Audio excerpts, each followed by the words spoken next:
सरस्वती नमस्तुभ्यं वरदे कामरूपिणी विद्यारम्भं करिष्यामि सिद्धिर्भवतु मे सदा।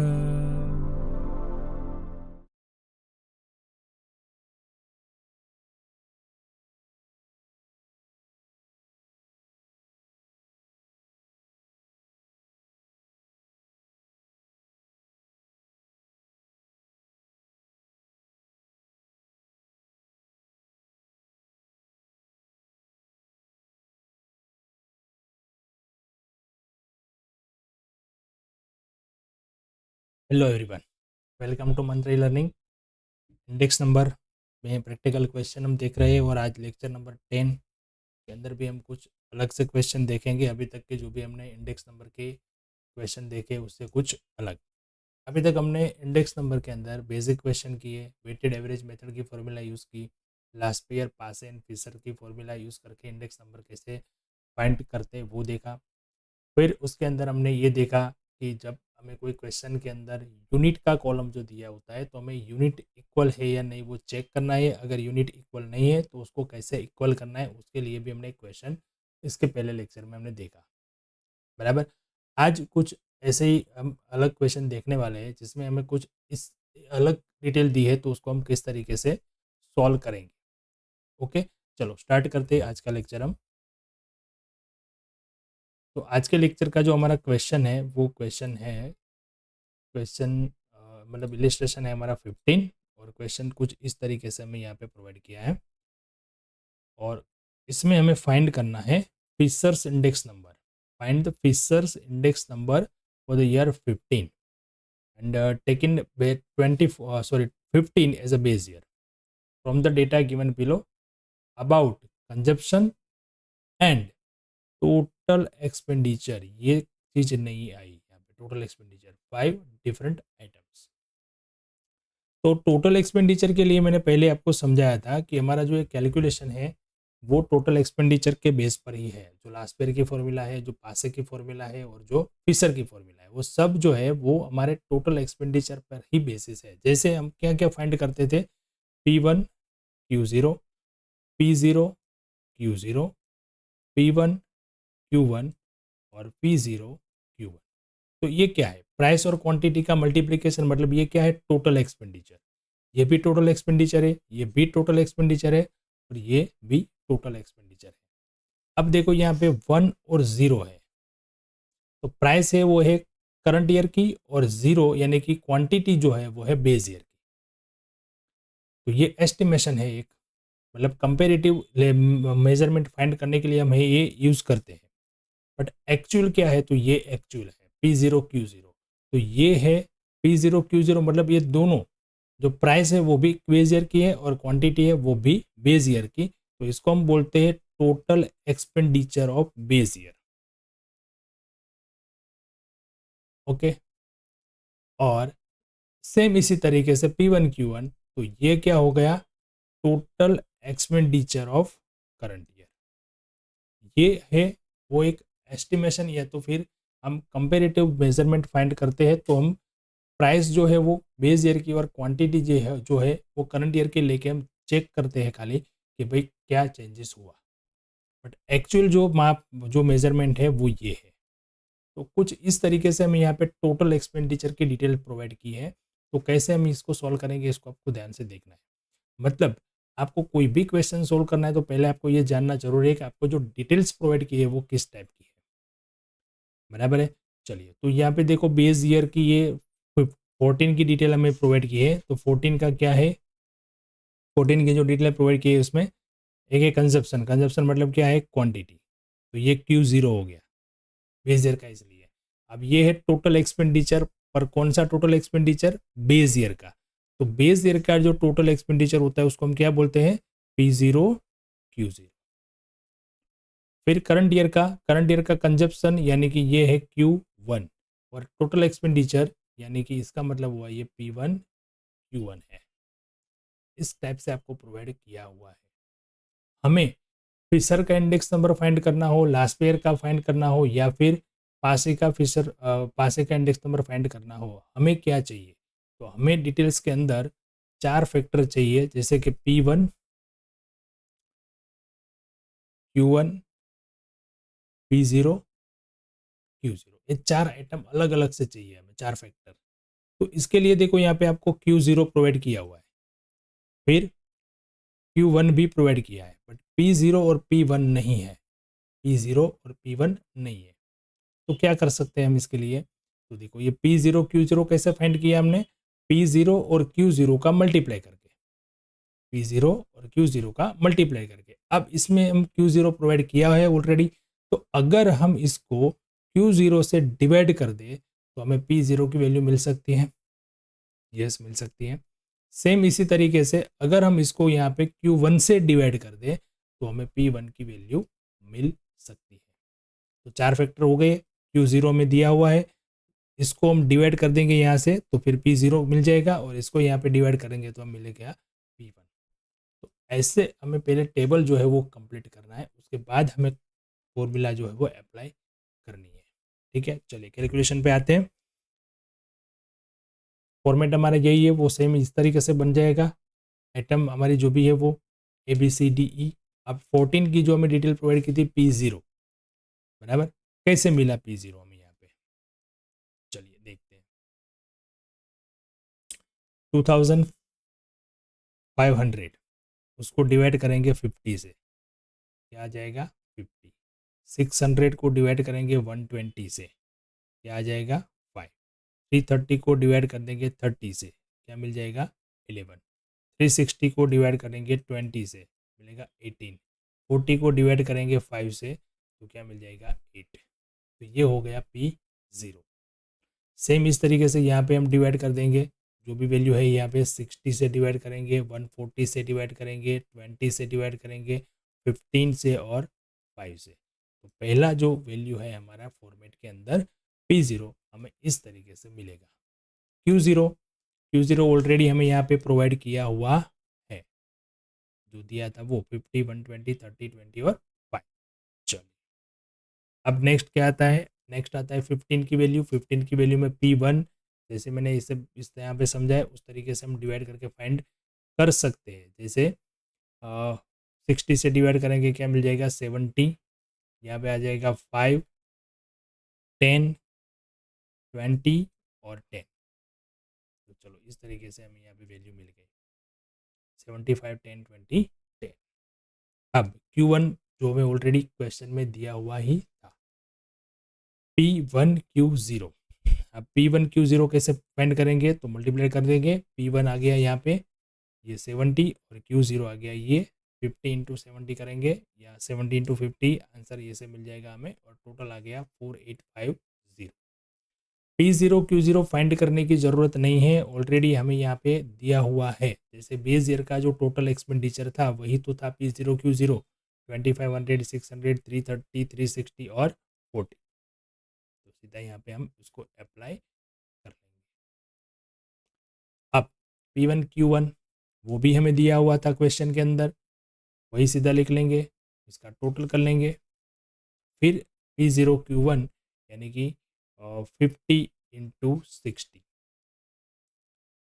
5 इंटू 140, 11 इंटू 20, 18 इंटू 15। ये मैं आपको बार बार इसलिए बता रहा हूँ कि आपको कैलकुलेशन करने में गलती ना हो, बराबर। यहाँ तो चलो मैंने टाइप करके लिखा हुआ है, पहले से रेडी किया हुआ है, तो आपको सीधा यहाँ पे आंसर मिल जाता है। बट आपको ये प्रैक्टिस करना है कैलकुलेटर का यूज़ करके, क्योंकि एग्जाम के अंदर आपको वही प्रैक्टिस ही मदद करेगी। आप सीधा सीधा यहाँ पे देख लोगे ये आंसर आ गया, आपको क्वेश्चन जब एग्जाम के अंदर करोगे तब ऐसे आंसर आने वाला नहीं है, आपको कैलकुलेटर की हेल्प से कैलकुलेशन भी करनी है। तो मेरी रिक्वेस्ट है आपको कि जब भी आप लेक्चर देखो तो आप साथ साथ में कैलकुलेशन भी करते जाओ। शायद मेरी भी कहाँ पे यही कोई अमाउंट या डिजिट लिखने में गलती हो गई हो तो भी आप पकड़ सकते हो, और आपको प्रैक्टिस हो जाएगी। ठीक है, और ये हो गया टोटल यहाँ पे 4230। हमें फाइंड करना है फिशर का इंडेक्स नंबर। हमें लास्ट पेयर पास से नहीं फाइंड करना, तो डायरेक्ट हम फिशर की ये फॉर्मूला यूज़ करेंगे, sigma P1Q0 sigma P0Q0 into sigma P1Q1 sigma P0Q1। Okay, देखिए टोटल चारों का जो था हमने यहाँ से ले लिया, पहला जो था वो 4850, और ये जो है हमें इसी तरह से लिखना है, पहला कॉलम ये, सेकंड कॉलम ये, थर्ड कॉलम ये और फोर्थ कॉलम ये, ताकि हमें फॉर्मूला में भी याद रह जाए कि ये फॉर्मूला जो इसका डिवाइडेशन करेंगे तो हमें मिलेगा IL, इसका डिवाइडेशन करेंगे मिलेगा IP, और डायरेक्ट अगर मुझे IF फाइंड करना है तो पहला ये आएगा फिर दूसरा ये आएगा, बराबर। तो 4850 3830 पहले दोनों की वैल्यू हम लिख लेंगे यहाँ पे, और उसके बाद 5450 और 4230, अब इसको डिवाइड करके मिलेगा वैल्यू 1.2663 और 1.2884, ये आपको पॉइंट के बाद 4 डिजिट तक लिखना है, ओके, इंटू 100। 100 जो है वो आउट ऑफ रूट है। अब इस दोनों का मल्टीप्लाइड करके मिलेगा 1.6315, इसका रूट निकालेंगे और 100 से मल्टीप्लाई करेंगे, आंसर मिल गया 127.73। क्लियर। तो एक क्वेश्चन के अंदर हमें टोटल एक्सपेंडिचर दिया था, टोटल एक्सपेंडिचर को हम कैसे डील करना है वो इसके अंदर हम सीखे, बराबर। जैसे टोटल एक्सपेंडिचर है तो वो क्या है, P0 Q0 है for the base year, and current year के लिए P1 Q1 है। अगर आपको यहाँ पे क्वांटिटी दी है तो आपको फाइंड करना है प्राइस। अगर मान लो कि यहाँ पे P0 दिया होता तो भी सेम कैलकुलेशन हम करते, P0 को डिवाइड करेंगे यहाँ से तो हमें मिलेगा Q0, यहाँ पे सेम P1 से डिवाइड करेंगे तो आपको मिलेगा Q। मतलब आपको प्राइस या क्वांटिटी दोनों में से एक चीज़ दी हुई है और टोटल एक्सपेंडिचर दी है, तो आप जो भी नहीं दिया है, मतलब कि क्वांटिटी दी है तो प्राइस मिल सकती है, और प्राइस दिया है तो क्वांटिटी मिल सकती है।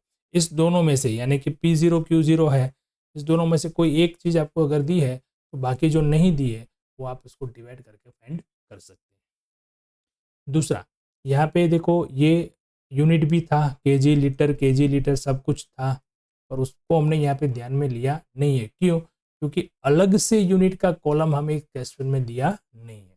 आपको यूनिट इक्वलाइजेशन का प्रॉब्लम कब चेक करना है, तभी चेक करना है जब आपको आइटम के साथ यूनिट का कॉलम जो है वो अलग से दिया हो और अलग से उसमें यूनिट लिखे हो, और फिर क्वांटिटी में जाके देखना है कि वहाँ पे क्या यूनिट लिखा है। अगर वो दोनों सेम है तो कोई प्रॉब्लम नहीं है, अगर वहाँ पे कुछ गलत है यानी कि अलग अलग चीज़ें हैं तो फिर आपको फिर वो इक्वल करने के लिए या प्राइस या फिर क्वांटिटी उसको रिवाइज करना पड़ेगा। क्लियर है? चलिए एक और क्वेश्चन देखते हैं, क्वेश्चन नंबर है 16। चलिए, तो एक क्वेश्चन के अंदर कुछ इस तरह से है, पहले हम समझ लेते हैं पूरा क्वेश्चन क्या यहाँ पे प्रोवाइड किया हुआ है वो। The health department has implemented a certain policy for the industrial unit in the year 2003 to control the possibility of cancer due to chemical process which hazards to the health of worker employed in the industrial unit of a certain industrial area who are residing in the same area। यहाँ पे एक health department ने एक policy implement की है industrial unit in the year 2003 के अंदर, to control the possibility of cancer due to the chemical process. कुछ इंडस्ट्रीज के अंदर केमिकल यूज होता है, वहाँ पे जो वर्कर काम करते हैं वो काम करने के हिसाब से उनको कैंसर की पॉसिबिलिटी बढ़ जाती है, या फिर कुछ ऐसे उसके साइड इफ़ेक्ट जो होते हैं उसकी हेल्थ को इफ़ेक्ट करते हैं, तो उसका कुछ यहाँ पे एक पॉलिसी इम्प्लीमेंट किया है। टू इवेल्यूट दिस पॉलिसी, अब इम्प्लीमेंट तो कर दिया, फिर इसको पॉलिसी को इवेल्यूट करने के लिए a survey was conducted about health due to death due to cancer of person in the different age groups. अब एक सर्वे निकाला उन्होंने कि भाई कैंसर के कारण से कितने लोगों की कौन सी एज में डेथ हुई है, बराबर।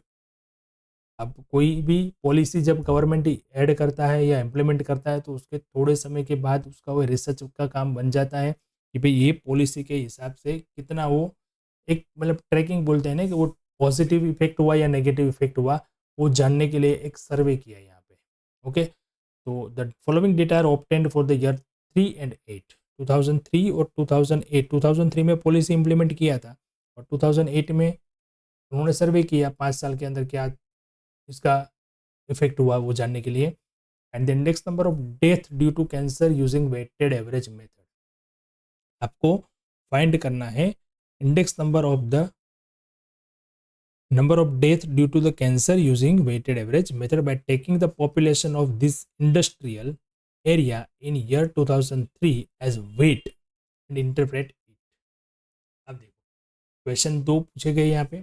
पहला तो आपको ये बताया गया है कि आपको number of death due to cancer उसका इंडेक्स नंबर फाइंड करना है और यूज करना है मेथड आपको वेटेड एवरेज। अब वेटेड एवरेज मेथड यूज करना है तो आपको वेट क्या लेना है वो आपको दिया हुआ होना चाहिए। तो यहाँ पे आपको वेट लेना है पॉपुलेशन। अब कौन से साल में कितनी पॉपुलेशन थी उसके हिसाब से डेथ का जो इंडेक्स नंबर निकलेगा वो सही महीने में उसका हमें रिजल्ट देगा। बराबर। एक सिंपल सा एग्जाम्पल मैं आपको समझाऊँ। कोई 100 मार्क के एग्जाम है उसमें कोई 80% लाता है मतलब 80 मार्क्स लाता है और 50 मार्क की एग्जाम है उसमें कोई 40 मार्क लाता है। तो ये दोनों क्या हुआ? दोनों सेम हुआ। क्यों दोनों सेम हुआ? क्यों सेम हुआ? क्योंकि 100 में से 80 नंबर ऑफ 80 तो 80% ही हुआ और 50 में से 40 तो वो भी 80% ही हुआ। बराबर। बट यहाँ पे अगर 50 आउट ऑफ 50 हो गया तो ये जो है वो इससे बेटर है। तो यहाँ पे वेट क्या हुआ? वेट ये हुआ कितने मार्क्स की एग्जाम है वो। ठीक इसी तरीके से हम वेटेड एवरेज मेथड यूज करते हैं क्योंकि जो भी चीज़ें हैं वहाँ पे उसका इम्पोर्टेंस कितना है, बेस क्या है वो। तो यहाँ पे जो है बेस वो है पॉपुलेशन। अगर 100% की पॉपुलेशन है उसमें से 10 डेथ हुई है तो हम बता सकते हैं कि 10% रेशियो है डेथ रेशियो। बराबर। अगर ये पॉपुलेशन जो है वो बढ़ के 200 हो जाए और फिर भी यहाँ पे 10 ही है तो हम कह सकते हैं कि यहाँ पे डेथ रेशियो जो है वो 5% डिक्रीज हुआ। नंबर ऑफ डेथ सेम है बट आप ये देखो 100 में से 10 और 200 में से 10। बराबर। तो इस हिसाब से इंडस्ट्रियल रिसर्च यहाँ पे कुछ कुछ होता है तो ये हमें यहाँ पे ध्यान रखना है। ठीक है। तो यहाँ पे हमें पॉपुलेशन जो है वो बेस लेना है यानी कि इम्पोर्टेंस लेना है, वेटेज लेना है उसका और फिर उसको हमें समझाना भी है कि क्यों ये क्या हुआ। तो चलिए पहले एज ग्रुप यहाँ पे दिया है ईयर्स के अंदर, फिर यहाँ पे पॉपुलेशन दी है इन 2003 के अंदर और डेथ दी है 2003 के अंदर और यहाँ पे डेथ दी है 2008 के अंदर। देखो 2003 की जो पॉपुलेशन है वो हमारे लिए इम्पोर्टेंस है और वो हमारे लिए वेट है।